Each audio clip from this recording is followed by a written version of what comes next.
Welcome to BitBoy Crypto, home of the BitSquad, the largest and greatest crypto community in all of the interwebs and the whole solar system. In fact, this is Around the Blockchain. We come to you every day at 5:02 p.m. Eastern Standard Time, Monday through Friday. So you got to love it. It was a great show today. We got some great guests. We're going to get right into it. We have CryptoWendyO. I found out that she's ready to show off some new NFTs that she got. She's jumping into the NFT gang. Yeah, she's loving it.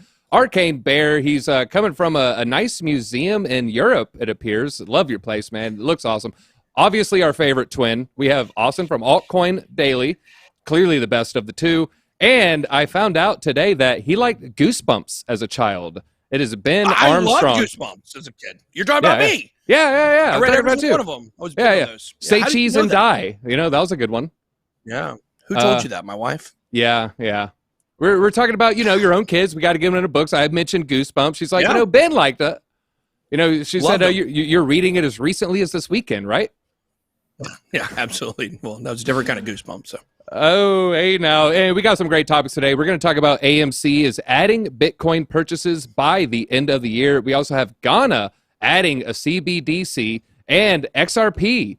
Will it make or break the bull market? But we'll find out. But first, let's get right into the market watch. It's been a pretty good day. We have Bitcoin right at 46,270. Ethereum holding strong at 3,200. We've seen some pretty good gainers for the day.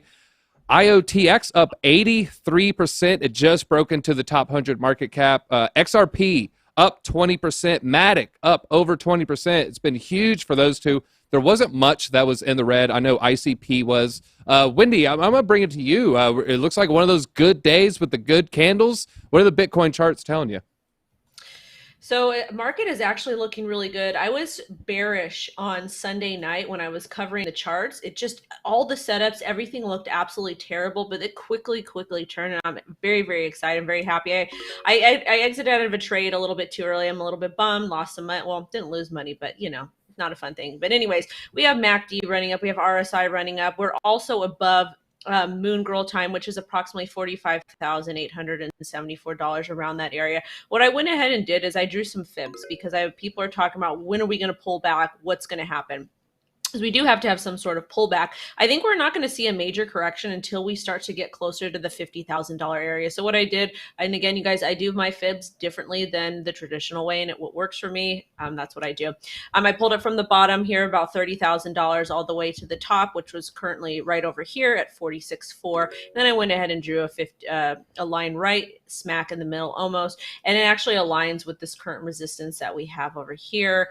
So I do think that we are going to continue to climb. It's looking like we're going to get that nice daily close above 46,000, and hopefully we can continue to build up. One tip of advice I want to give anybody watching BitBoy's channel, and also I talked about on my channel, if you're looking for pullback, to look time frames and try to get those along the EMA 30, EMA 21, or EMA 50 on altcoins, Bitcoin, any type of currency that you're trading. So go ahead and take a look between 30 minutes and 1 hour area for any type of pullback. But right now, markets are looking good and strong, and I'm excited. I'm having it. All right. I like it. So like I said, draw fibs. What works for you, whatever works for you. And when it comes to trading, it's always better to get out early than late. You'll never really worry too much about like, I missed out on a couple games. But if you're in the green and you watch it go down to the red, you'll definitely regret that. So that's my 2 cents. All right. So we have AMC, the movie theater company, adding Bitcoin purchases. So now you'll be able to buy movie tickets in Bitcoin. You'll be able to buy, your popcorn, your soda in Bitcoin. And they plan on introducing, more features later in the year. So they plan to do it by the end of the year. The CEO, Adam Aaron, he said this during a quarterly call earlier this week.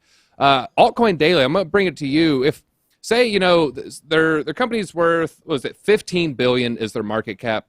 If we saw any action from this from the markets, do you think this would be more fundamentals? They're adding it to their Bitcoin balance sheet, or would be more likely to get pumped by the pumpamentals? People are just excited that more companies are adding Bitcoin.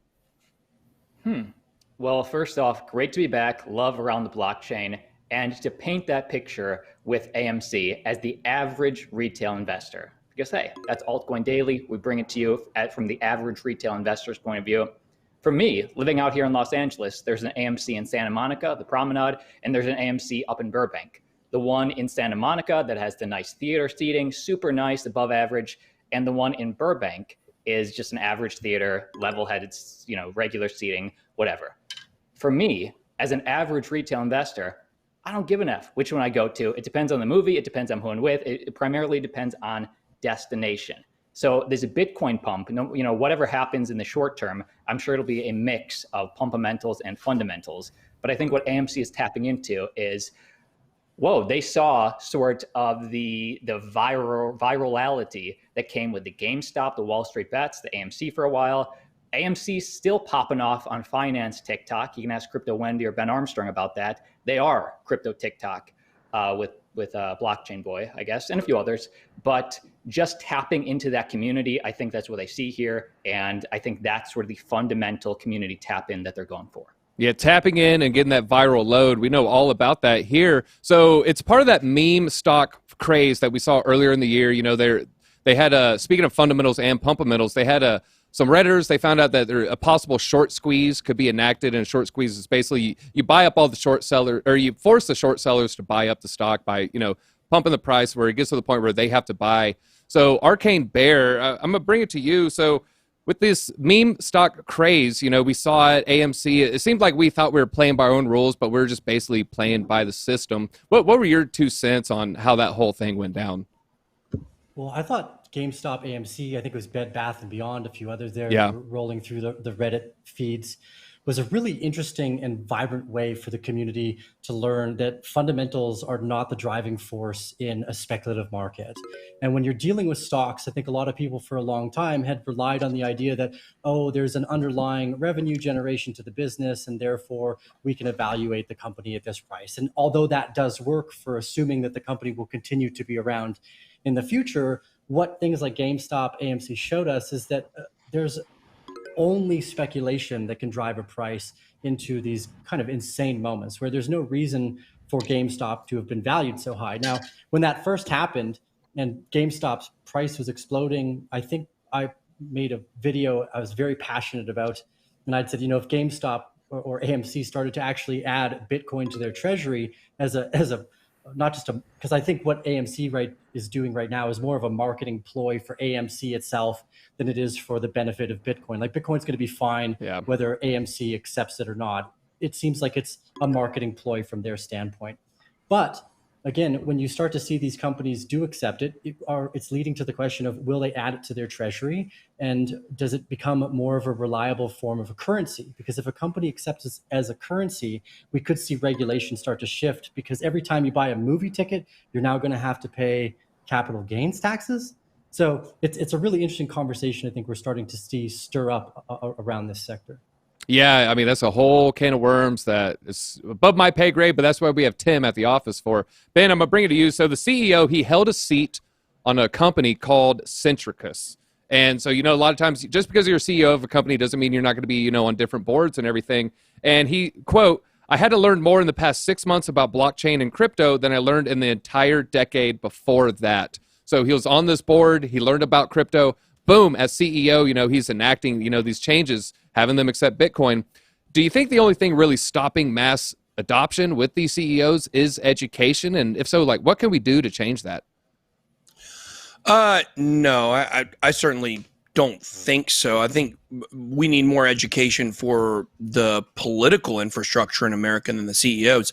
And I mean, we could be looking at the CEOs needing education to understand to add Bitcoin to their treasuries. But here's the question I'm really focused on in this whole thing, which is, how late am I going to be to my movie? Yeah. Why? Because it might take us a long time, or is it just going to take a bit? It's going to take a bit of time to get that Bitcoin transaction through. Am I right, guys? Am I right? Yeah. We know it's a marketing. 10 minutes. How secure is that going to be, though? Man, it's at least it'll get rid. Go ahead. And at least it'll get rid of all the counterfeit dollars, because they're still having to manually use those little black pens to make a mark on your $20 bill and make sure that it's not fake. Well, I tell you what, Austin over there from Altcoin Daily said it's going to be very secure. Well, I don't know about y'all, but I snuck into a lot of movies as a kid. So I don't know how secure those are. So y'all know the backdoor trick. Y'all done the backdoor trick. Yeah. Exactly. You buy one ticket, your friend sneaks you all in. I'm not saying it's the right thing to do. I'm just saying it's what I did when I was a teenager. Listen, here's the thing. This is not a matter of education. I'm glad he got that. I mean, I'm sure. I mean, when he said that, he's like, I got more education on blockchain in the last 6 months than I had the previous decade. Well, welcome to almost everybody who's in crypto at this point. You know what I mean? Like, everybody's been watching this channel since January or February or March. You probably learned infinitely more this year than, or all these other channels, these great channels like Wendy's and Altcoin Daily and Arcane Bear and all the other people we have on the show as well. You've got a course on crypto in a very short period of time. Then you learn it's just the kind of thing you got to learn more and more as you go. But if he really understood a lot about blockchain and a lot about crypto, he would understand there's probably no point for them to actually accept Bitcoin. There's better uses of blockchain technology in the film industry, in the movie theater industry. I think here's what's kind of exciting to me about this for AMC. TJ and I talk about movie theaters a lot because movie theaters are the new Blockbuster, pretty much, right?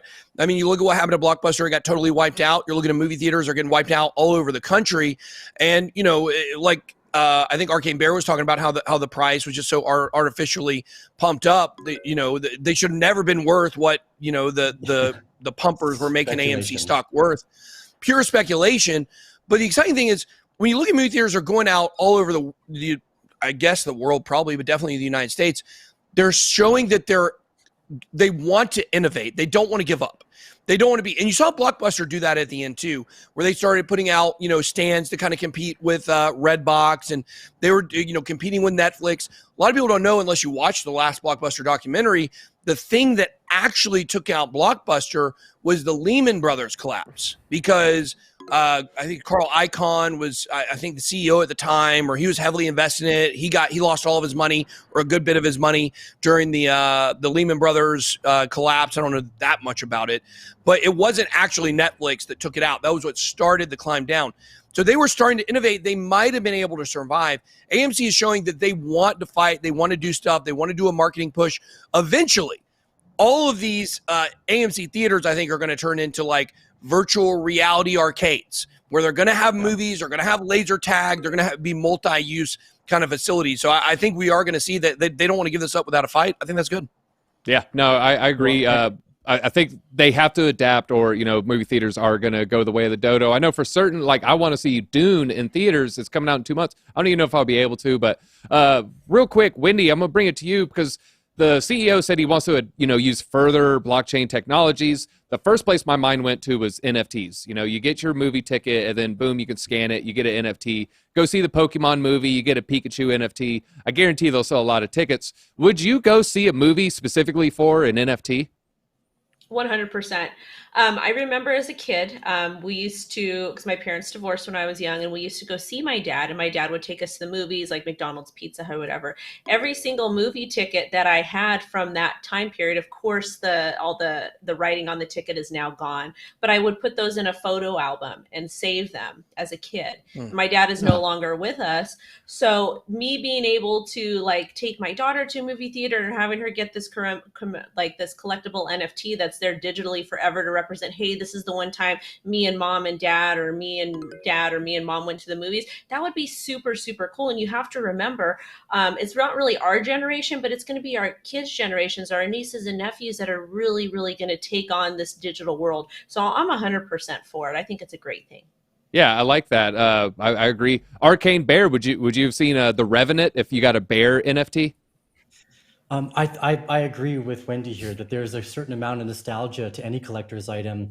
I mean, I remember growing up too, and you'd go to McDonald's or something afterwards, or Pizza Hut, as she was saying. A lot of the times these fast food restaurants would also be selling movie collectibles. So it would probably be in the best interest of the films themselves to collaborate potentially with the movie theaters to provide a unique collectible inside of the NFT world, and maybe even go so far as to offer like, oh, here's a golden ticket NFT where you can view as many movies as you want for a year. You just show up, scan your phone, and off you go, and you could trade that to other people as well. So I think there's a further potential in the evolution of the technology outside of what Bitcoin is for the movie theaters themselves, as it compares to the, hey, we accept Bitcoin, which just, it feels just like marketing to me.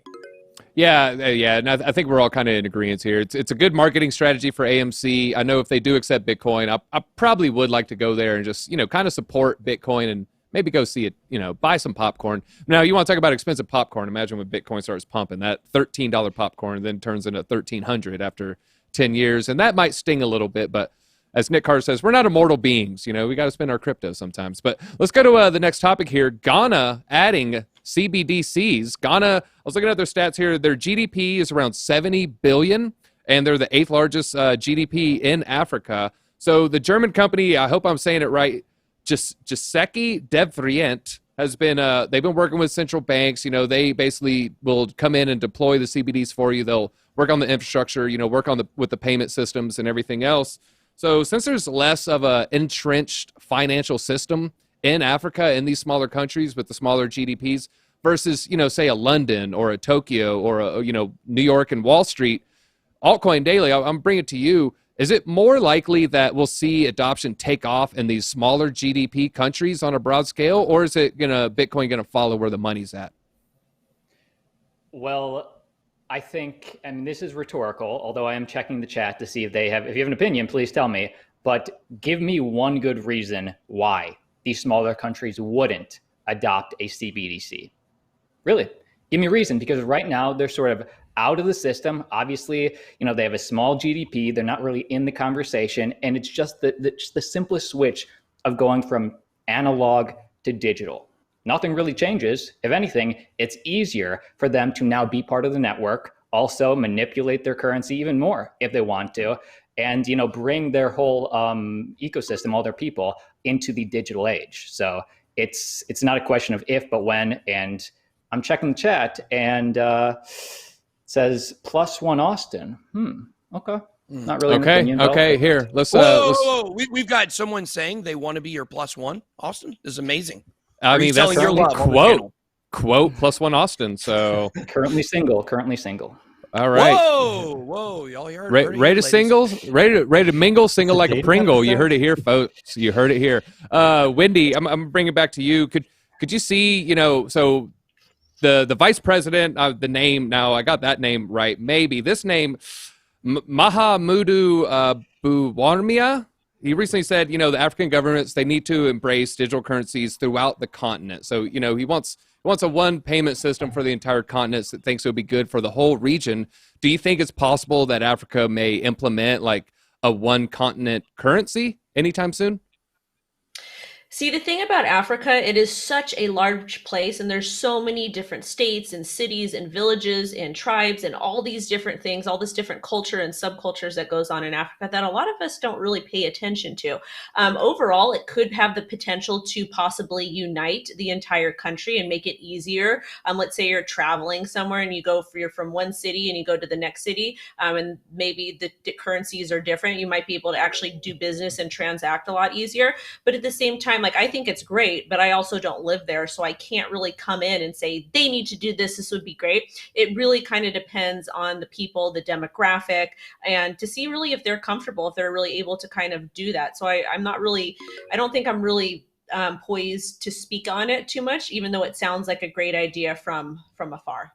Do you think it'd be more likely to be a CBDC or Bitcoin if it did happen? It's good. Definitely. I love Bitcoin. Bitcoin is a great store of value, but we need some sort of CBDC to kind of come in and be a currency that everybody can kind of access to. And the reason why is because of the volatility. And when we think about people from different regions, from different places, a 10% volatility drop could mean somebody not getting access to food, or somebody not being able to pay their rent or their mortgage or the electricity bill. So you have to think of it that way. So I would as much as I love Bitcoin, I think it is much better to utilize some sort of stable coin as opposed to Bitcoin for a currency. That's fair take.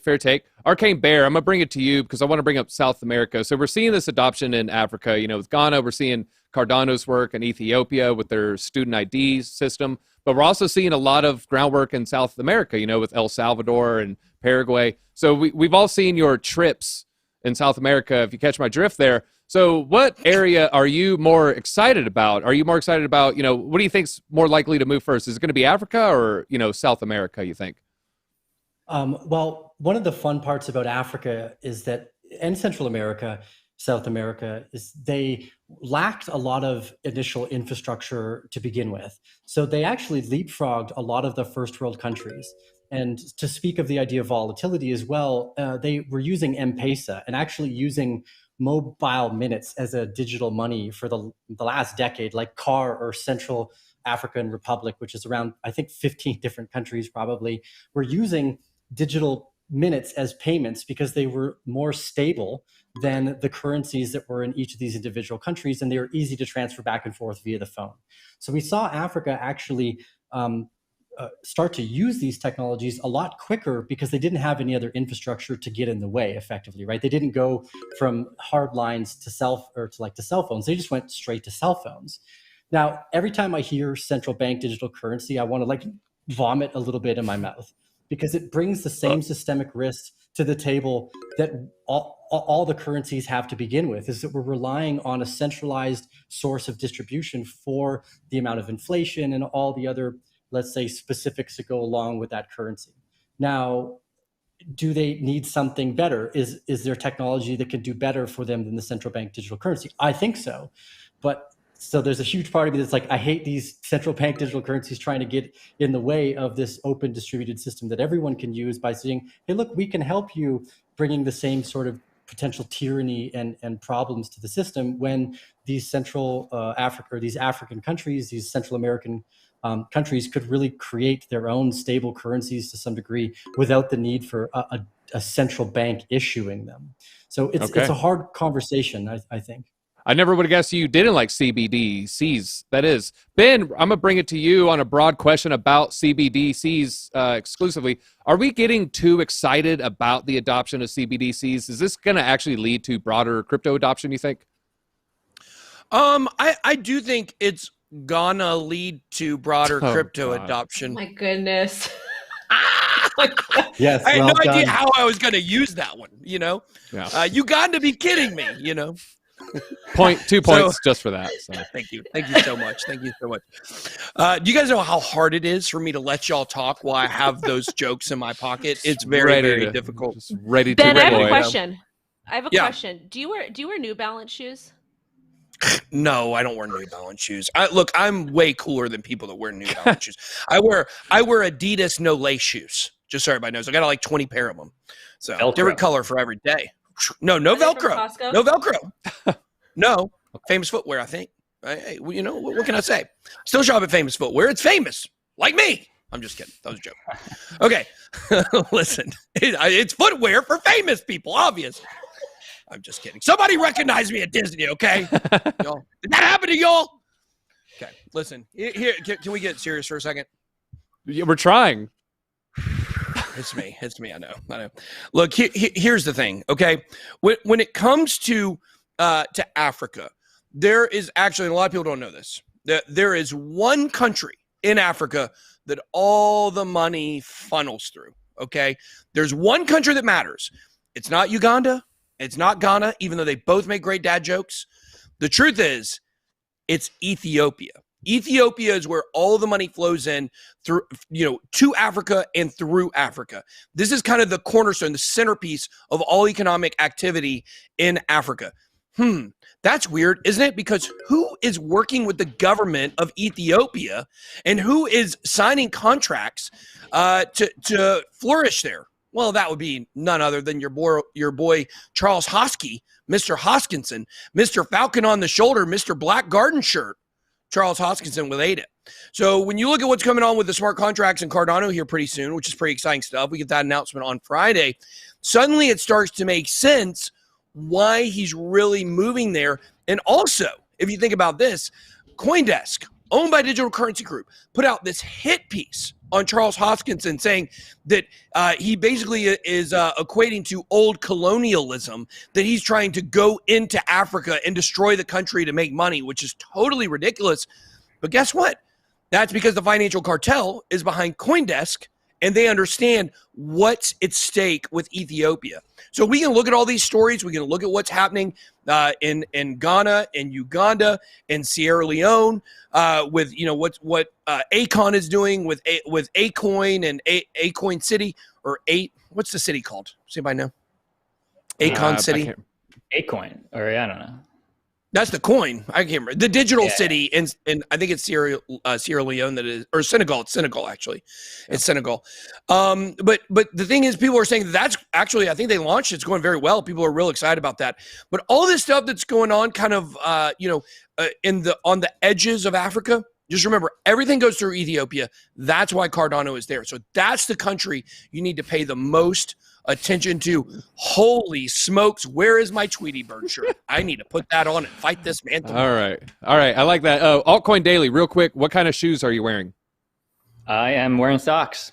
Okay, Champion. Socks. Those are wondering, I wear Heelys, and that's how I'm able to be taller than TJ and Ben, of course. So you might see me wheeling around on the Hit Network. Make sure you subscribe to the Hit Network and New Money Gang. And speaking of the channel, we're at 1.7 thousand likes. I know we can get that above 2,000. If you're in Ada Gang and you like what's happening in Ethiopia with Cardano, go ahead and smash that like.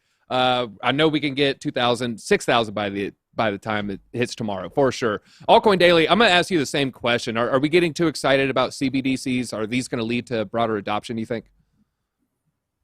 I mean, plain and simple, it puts a digital wallet in the hands of even if it's just 10%, 5%, even if it's just 1%, it puts a digital wallet in everybody that chooses to participate. Bullish over bearish. All right, I like that. All right, well, let's go to our last topic here. XRP makes or breaks bull run. Let me get a little hashtag XRP Army in the chat. If you like some XRP, also hit that like button. We're the ETH channel. We're the XRP channel. We're all the channels. We're not the Altcoin Daily channel, but, we like our altcoins, and we also like Bitcoin. But, all right, so security, SEC, they're not letting Ripple be. They're saying the gist of it is that they broke the law by selling unregistered securities. When they sell their coin, they're saying, nope, this is a security. We can get into that. That's a whole nother episode. We're going to, avoid that for now. Let's just talk about the price. That's what people are caring about right now. Wendy, I know you're looking at those charts at some point in the last 24, 48 hours. We have XRP. It's pumping hard today. It was up about 25%. Do you think this is more retail or is this whale action? What do you think is really pumping the price up today? I think it's a combination of both, to be honest. The XRP community, love it or hate XRP, they're very, very strong. They're a very passionate community. And I think that a lot of people have just been holding and they've been buying, they've been dollar cost averaging in. So I think it's kind of a combination of both. I just want them to pay that. I wish they would just settle or finish whatever lawsuit they've got going on with the SEC so their community, so Ripple and XRP can continue to build and do whatever it is that they're doing, because I know how excited people get about that particular project. But I think it's a combination of both, and I'm 100% here for it, and I got a small tiny little bag of XRP.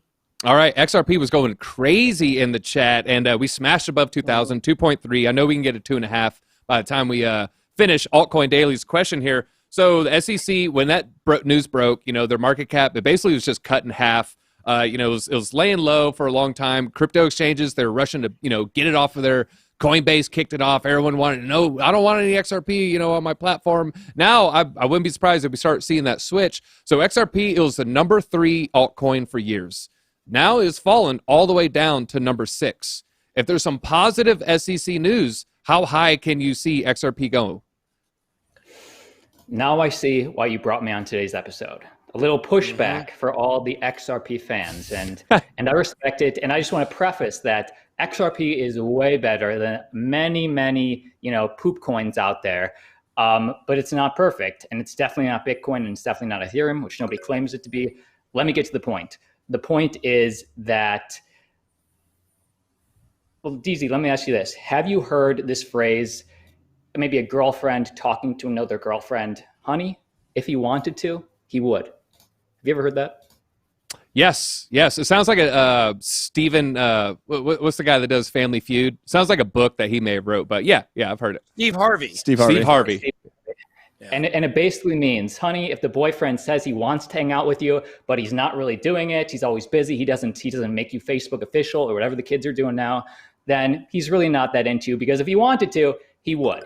And in my opinion, and it does not mean XRP, especially with a positive SEC suit, and I think from everything we've seen, the slap on the wrists with EOS, with Poloniex, there's no reason why they won't get some sort of fine and send them on their way. So, and I think that's bullish, and I think the price will pump. But just speaking from central bank adoption, it's been 9 years that XRP has been alive, and put this in antithesis before I make my point, in opposition, that immediately when stable coins became in the conversation, we didn't have to ask, we didn't have to guess. We saw JP Morgan coin, a private permissioned version of Ethereum. We see these central banks saying, yeah, we'll get into this. We see with the NFT craze, it's been 3 years, but really they've been in the news for the past 1.5, maybe less. We see people jumping into NFTs because they want it. Yet there's all these whispers and all these hints. Oh, they mentioned XRP at the Congress floor. SBI Holdings does use them for remittances. I acknowledge that. In Japan, they are doing good things, but there is no large-scale central bank today using XRP for cross-border payments. They're being used for remittance.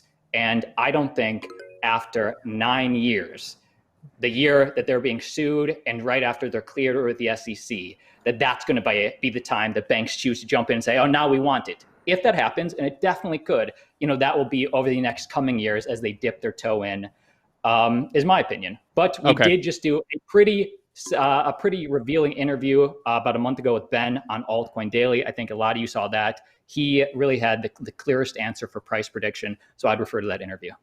Okay, real quick, I see it going in one of two directions. It's either going to hit back into the top 5 or it's going to fall out of the top 10. Just real quick, Altcoin Daily, what of those two do you think it's going to do? If it's cleared by the SEC, I think it'll go up. All right, back in the top 5. So maybe back in the top 5. In a bull market. Okay, in a bull market. Well, speaking of bull market, it seems like there's more at stake here, with this SEC. Many are saying, if this does, go very poorly for XRP or Ripple Labs, I should say, that it may possibly end the bull run. Arcane Bear, do you think there's any merit to that statement? No, I don't think it'll end the bull run. The amount of interest in the technology here far surpasses anything XRP could ever do. One of the things I think that's most telling about this situation and most interesting as well is the fact that if you take a look at what EOS did, they raised over $1 billion as basically what would be considered an unregistered security to fund Block 1, effectively, right? And all they did was had to pay off a $40 million fine. The SEC settled because that's what they basically are, is a mafia who's just looking for their cut. They're not trying to help anyone actually learn anything. And what I think XRP made the mistake of doing is thinking that you can win a case off the validity of your case. The SEC has thrown people under the bus and made examples of them, regardless of your ability to stand that particular argument up in court. And I think that they did something disastrous to themselves here where they could have settled a long time ago. So now the SEC's reputation and their ability to basically combat these types of ideas is on the line. And they're going to fight tooth and nail to throw XRP under the bus. Not to mention XRP was never distributed widely. They never gave away any airdrops. Every time they sold it, they used it to fund Ripple Labs. And those two things are almost identical to what a security is. They're going to have a very hard time winning that case, in my opinion. I'm not a legal expert, but I think when you challenge the SEC on a case where you could have closed and went about your business silently, they should have taken that, not thinking that you can beat one of the largest regulators in U.S. corporate history as like, hey, we're just going to beat these guys on the merit of our case. They've thrown people under the bus before, so I don't suspect they won't do it again. Go ahead, Wendy. So, Arcane Bear, I absolutely adore you, but I just have to disagree here. And the reason why I want to disagree. And the reason why I want to disagree is even though I'm not like a super XRP bull, I do respect somebody standing up for what they believe in. And even though I do believe that XRP is most probably a security and they could have just settled very easily because they have a lot of money, I support the fight. I support them putting paws up and tossing paws with the SEC and kind of coming out and being like, hey, we have money and we're going to make you work for this. I do think they will end up settling. I do not think they will lose a lawsuit, but I do support them tossing paws with the SEC because the SEC is one of the most corrupt financial entities in the United States outside of the Federal Reserve. And Ripple Labs' lead attorney is actually former SEC head. So, I mean, they definitely have a good shot here. And we love the XRP army. We're at 9,400 viewers, almost at 10,000. If we get another last little push on the thumbs up, I think we can hit 10K. We're at 2.7 likes right now. I know we can get up to 3. So, Ben, XRP army, they love you. You're the general. We're going to give you the last word here. Whoa. Supreme leader and commander. Supreme leader. So the SEC, they're throwing out FUD. They're saying The only reason money transmitters are using Ripple is because, as a bridge currency, is because Ripple paid them to do so. So I'll let you address that. Like, is Ripple is the only reason these remittances and everything's being used because, say they have 10% of MoneyGram? Are they basically buying their way into usage, or is this organic, you think? Sometimes I respect everybody on this panel, obviously. This is one of my favorite panels. I love all three of these people dearly. And DZ is, he's all right as well. Yes. But I just wish that for a couple days I could bring you guys into my world and what's coming across my eyes. Because here, I would have agreed with Arcane Bear 100% 6 months ago. I would have agreed with Altcoin Daily a year and a half ago or a year ago. Wendy, I mean, she's talking about them fighting. I like that. She's talking about the SEC being one of the most corrupt organizations on the planet, and she's 100% correct on that. So, not really disagreeing with her on that. Here is the problem. The problem is you guys are all looking from this, and you're looking at all of this adoption of Ripple and the RippleNet and XRP across, and you're saying, which banks are going to be choosing to use XRP? They chose a long time ago. This has been in the plan for a long time. And those people in the XRP army that we all call crazy for a long time, those chickens are coming home to roost. Because the fact is, whether or not they were going on pure hopium or not, a lot of those people are going to turn out to be correct. The banks chose this a long time ago. And to answer Austin's question, yes, exactly when this is over, we are going to see much more adoption of XRP. You're seeing this across the world right now. We've had South Korea, Singapore, Japan. We've seen this just in the last few days. Thailand, an SBI, by the way, an Indian bank. So we're seeing all across Asia right now, this start picking up. We're seeing RippleNet being used. We're seeing ODL, the on-demand liquidity, former, I think that was X-Current, maybe. I can't remember anymore after doing that video this weekend. But this has already happened. Now, here's some exciting stuff. You guys want to hear some exciting stuff? I'm being told by the middle of September, we will have resolution of this. Things are changing very rapidly, though. We could see resolution of this much earlier than that. And if you think about everything we've talked about for XRP and the price pumps and where this is going, the middle of September would be the absolute best possible time for this news to come out. This will be right as Bitcoin is going parabolic. This will be right when altcoins are picking up steam. And if you think any of this is on accident, you are not paying attention. If you think, like Arcane Bear does, and I love Arcane Bear, he's a great guy. I love him. I love when he comes on the channel. I love his opinions. I love his setup. I love everything about it. And I would have agreed with everything you said. I want to be very clear about that a while back. But the fact that you think that Ripple is battling the SEC on merits, it's just incorrect. This decision has already been made. There are people higher than the SEC that are bringing these decisions. This is not the SEC sitting around determining whether they think Ripple's a security. There are much bigger things at play. All right, another bold BitBoy prediction, middle of September. You heard it here first, XRP Army. And that is all we have time for today. It looks like Arcane Bear is the winner. So like a ritualistic shaman, we'll let him part the veil and give us some final thoughts. Oh, well, thank you to Ben, Wendy, Austin, and DZ. I always have a pleasure having these conversations with you guys. It's so much fun. So thank you for continuing to invite me back. I'd love being able to have these roundtables. Whether I'm wrong, I'd love to see that because then I get to learn something, or we're right, then we get to be justified. If you guys have not seen me before, you can follow us at Arcane Bear.